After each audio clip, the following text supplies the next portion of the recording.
Cabinet बैठक के बाद नीतीश कुमार ने राज्यपाल आरिफ मोहम्मद खान से मुलाकात की। 19 नवंबर को विधानसभा भंग करने का अनुरोध किया। इससे पहले बैठक में पूरी कैबिनेट ने नीतीश कुमार को बधाई दी। चुनाव में एनडीए को मिली बड़ी जीत के लिए सभी मंत्रियों ने जताया आभार। बिहार की नई सरकार को लेकर फॉर्मूला तय, नीतीश कुमार ही मुख्यमंत्री पद की शपथ लेंगे। 20 नवंबर को पटना के गांधी मैदान में होगी शपथ। नीतीश के नए मंत्रिमंडल का भी फॉर्मूला सामने आया। बीजेपी जेडीयू के मंत्रियों की संख्या बराबर होगी। बीजेपी के कोटे से ही दोनों डिप्टी सीएम बनेंगे। सम्राट चौधरी का फिर से डिप्टी सीएम बनना तय। विजय सिन्हा के नाम पर सस्पेंस। चिराग की पार्टी से 2, मांझी कुशवाहा की पार्टी से एक मंत्री होंगे। सीएम को लेकर बीजेपी विधायक तारकिशोर प्रसाद बोले, नीतीश कुमार ही मुख्यमंत्री बनेंगे। एनडीए विधायक दल की बैठक में नीतीश नेता चुने जाएंगे। डिप्टी सीएम को लेकर कोई विवाद नहीं। हम पार्टी के अध्यक्ष संतोष सुमन ने भी नीतीश के सीएम बनने का दावा किया। बोले, नीतीश कुमार के नाम पर गठबंधन के सभी दल सहमत हैं। 20 नवंबर को सारी प्रक्रिया पूरी होगी। पटना में कल बीजेपी विधायकों की बैठक। सुबह 10 बजे पार्टी दफ्तर के अटल सभागार में मीटिंग। बैठक में चुना जाएगा विधायक दल का नेता। केंद्रीय मंत्री जीतन राम मांझी का बयान। बोले, मुझे हमेशा से भरोसा था नीतीश कुमार के मुख्यमंत्री पद के उम्मीदवार बनने पर हम जरूर जीतेंगे। जीतन राम मांझी ने कहा, मैं अपनी पार्टी के लिए कभी कुछ नहीं मांगूंगा। बोले, सरकार बनने की तैयारियां चल रही हैं। हरियाणा के मंत्री अनिल विज ने कहा, बिहार में जो दुर्गति कांग्रेस की हुई उससे उन्हें सबक लेना चाहिए। अनिल विज का बयान। हमने हरियाणा जीता, दिल्ली जीते, बिहार में जीते हैं और अब बंगाल की तैयारी है। बिहार के नतीजों पर रॉबर्ट वाड्रा का बड़ा बयान। दोबारा चुनाव होंगे तो नतीजे पलट जाएंगे। कहा, चुनाव आयोग की वजह से एनडीए के पक्ष में नतीजे आए। वीआईपी चीफ मुकेश सैनी का बयान। बोले, चुनाव में हार जीत होती रहती, महागठबंधन को सफलता नहीं मिली। मुकेश सैनी ने एनडीए पर हमला बोलते हुए कहा, एनडीए को पैसे के दम पर जनादेश मिला है। देश का लोकतंत्र खतरे में है। रोहिणी आचार्य के बाद लालू यादव की 3 और बेटियों ने छोड़ा घर। रागिनी, चंदा और राजलक्ष्मी बच्चों के साथ दिल्ली पहुंची। पटना से दिल्ली आने के बाद मुंबई अपने ससुराल गई रोहिणी आचार्य। कहा, मेरे लिए मम्मी पापा रो रहे थे, मेरे माता पिता और बहनें हमेशा मेरे साथ हैं। रोहिणी आचार्य ने दिल्ली में फिर से लगाया चप्पल चलाए जाने का आरोप। कहा, क्या सारा बलिदान बेटी ही दे और जब बेटी कोई सवाल पूछे तो उसे ससुराल जाने के लिए कहा जाए। बहन रोहिणी आचार्य के आरोपों के बाद भड़के तेज प्रताप। कहा, बहन का अपमान बर्दाश्त नहीं करेंगे। चंद चेहरों ने तेजस्वी यादव की बुद्धि पर पर्दा डाल दिया है। तेज प्रताप ने सोशल मीडिया पर पोस्ट किया, शेयर किया और लिखा कि पिताजी सिर्फ एक इशारा कर दे, इन जयचंदों को जमीन में गाड़ देंगे। तेज प्रताप रोहिणी आचार्य को अपनी पार्टी का राष्ट्रीय संरक्षक बनाएंगे। कहा, लालू यादव की असली पार्टी जनशक्ति जनता दल है, आरजेडी नहीं। रोहिणी आचार्य के आरोप पर राबड़ी देवी के भाई साधु यादव ने तेजस्वी को घेरा। कहा, जो बाहरी व्यक्ति से बहन का अपमान करवा सकता है वो कुछ भी कर सकता है। साधु यादव ने लालू यादव से पूरे मामले में दखल देने की अपील की। कहा, रोहिणी के साथ जो हुआ वो गलत हुआ। रोहिणी आचार्य के बाद अब आरजेडी की बागी नेता ऋतु जायसवाल ने तेजस्वी के करीबी संजय यादव पर बोला हमला। कहा, खुद को चाणक्य समझने वालों ने जीती हुई सीटें गंवा दी। लालू परिवार में कलह पर बीजेपी का बयान। सोचिए, ये लोग सत्ता में होते तो बहन बेटियों के साथ कैसा सलूक होता। बीजेपी नेता चौबे बोले, लालू यादव अपने कर्मों का फल भोग रहे हैं। उन्होंने बिहार को जातियों में बांटा, अब उनका परिवार बंट रहा है। जेडीयू नेता नीरज कुमार बोले, बेटी लक्ष्मी होती है, जिसने पिता की जान बचाई, उसका अपमान करना हमारी परंपरा का हिस्सा नहीं। लालू राबड़ी चुप क्यों है? नीरज कुमार बोले, रोहिणी के आंसू लालू यादव को बहुत महंगे पड़ेंगे। राजनीति की धृष्टनार न बने लालू परिवार में कलह पर केंद्रीय मंत्री चिराग पासवान का बयान। कहा, मैं भी इस दौर से गुजरा हूं, मेरी प्रार्थना है कि परिवार का विवाद जल्द सुलझ जाए। रोहिणी आचार्य को लेकर बीजेपी प्रदेश अध्यक्ष दिलीप जायसवाल बोले, रोहिणी ने किडनी देकर लालू की जान बचाई, उनके साथ ऐसा व्यवहार ठीक नहीं। लालू परिवार को लेकर गिरिराज सिंह बोले, पीएम ने पहले ही कहा था चुनाव के बाद लालू परिवार बिखर जाएगा। जब कोई पार्टी परिवार बन जाती है तो ऐसा ही होता है। लोकतंत्र में परिवारवाद खत्म होने का समय आ गया।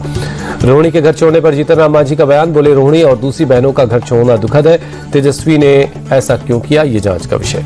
घटनास्थल पर राहत और बचाव का काम जारी। हादसे पर तेलंगाना के सीएम रेवंत रेड्डी ने दुख जताया। हैदराबाद से सांसद ओवैसी ने भी संवेदना जाहिर की। सीएम रेवंत रेड्डी ने मुख्य सचिव को हादसे की विस्तृत जानकारी जुटाने के लिए कहा। विदेश मंत्रालय और सऊदी स्थित दूतावास से भी संपर्क साधने का आदेश।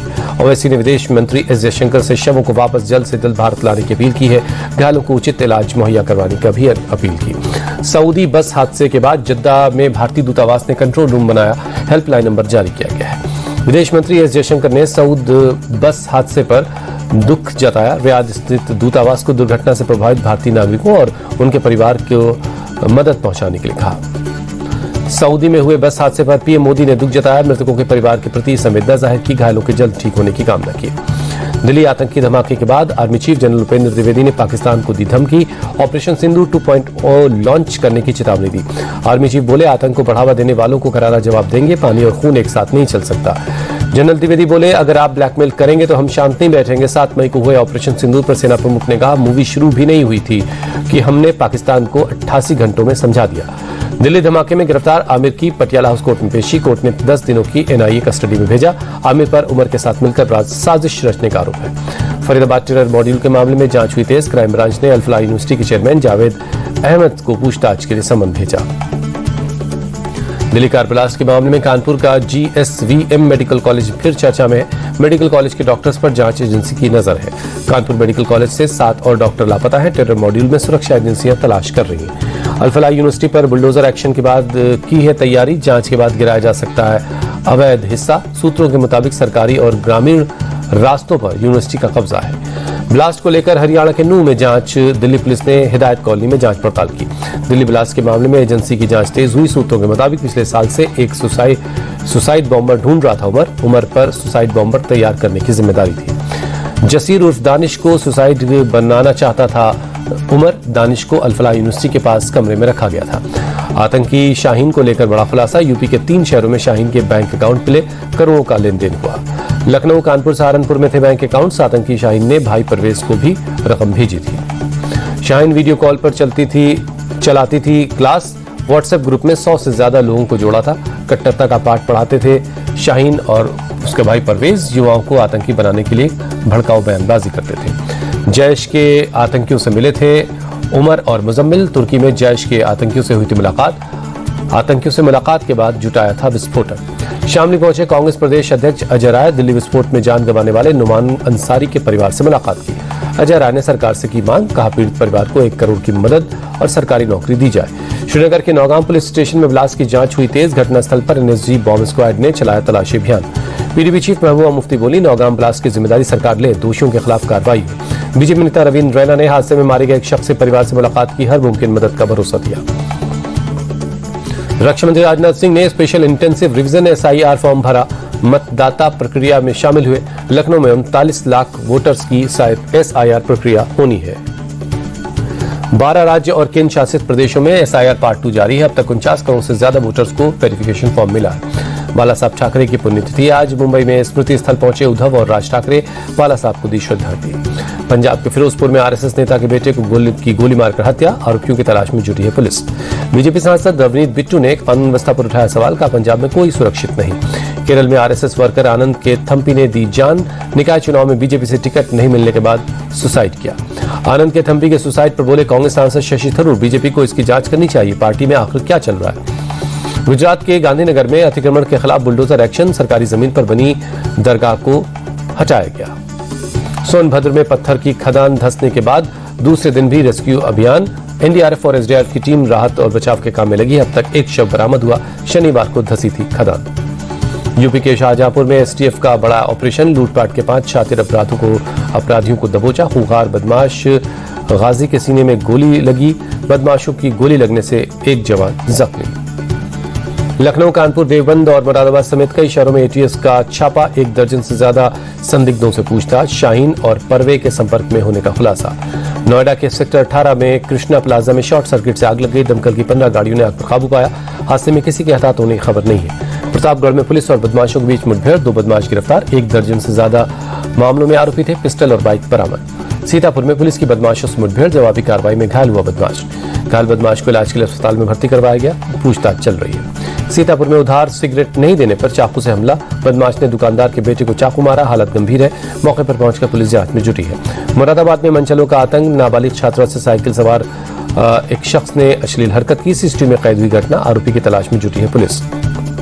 लखनऊ में इटौंजा पुल के पास कबाड़ की दुकान में आग लग गई। बड़े पैमाने पर नुकसान की आशंका है। किसी के हताहत होने की खबर नहीं है। दमकल की टीम ने कड़ी मशक्कत के बाद आग पर काबू पा लिया। आग लगने की वजहों की जांच की जा रही है। देहरादून में हाई प्रोफाइल मारपीट का मामला।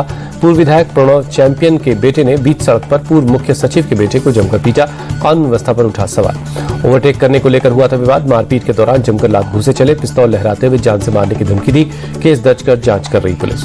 महाराष्ट्र के पिंपरी चिंचवाड़ में बस में लगी आग। देखते ही देखते पूरी बस आग की चपेट में आ गई।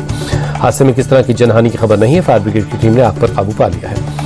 मेरठ के सौलना गांव में स्टंट बाजों का हंगामा। हूटर बजाते हुए गाड़ियों पर खतरनाक स्टंट करता हुआ वीडियो वायरल हुआ। महाराष्ट्र के छत्रपति संभाजीनगर में पीएमओ का फर्जी सचिव गिरफ्तार। सीएम फडणवीस के कार्यक्रम में फर्जी अधिकारी बनकर घूम रहा था। पुलिस ने एक साथी को भी हिरासत में लिया। गैस पाइपलाइन में खराबी के चलते मायानगरी मुंबई में सीएनजी की शॉर्टेज दबी। मुंबई और ठाणे में भी सीएनजी की सप्लाई बाधित हुई। लखनऊ में चल रहे उत्तराखंड महोत्सव में पहुंचे मुख्यमंत्री योगी कार्यक्रम में आए लोगों को संबोधित किया। मुख्यमंत्री योगी ने कहा, पीएम मोदी के नेतृत्व में मार्गदर्शन में एक भारत और श्रेष्ठ भारत के लिए हम सब मिलकर काम कर रहे हैं। फ्लोरिडा में मेयर्स न्यू वर्ल्ड T20 के फाइनल में पहुंचे इंडिया टीवी के चेयरमैन और editor in chief Rajat Sharma और managing director Ritu Dhawan toss के ग्राउंड पर मौजूद रहे। रजत जी ने वेस्टइंडीज के पूर्व क्रिकेटर और लीग के एम्बेसडर विवियन रिचर्ड्स के साथ क्रिकेट पर चर्चा की। दोनों ने भारत की तरह अमेरिका में क्रिकेट के शानदार भविष्य की उम्मीद जताई। रजत जी और रितु जी ने अवार्ड सेरेमनी में खिलाड़ियों को ट्रॉफी दी। इस मौके पर रजत जी को एक मेमोरियल कॉइन दिया गया। दिल्ली में हबानोस कैवलरी गोल्ड कप 2025 का फाइनल मैच हुआ।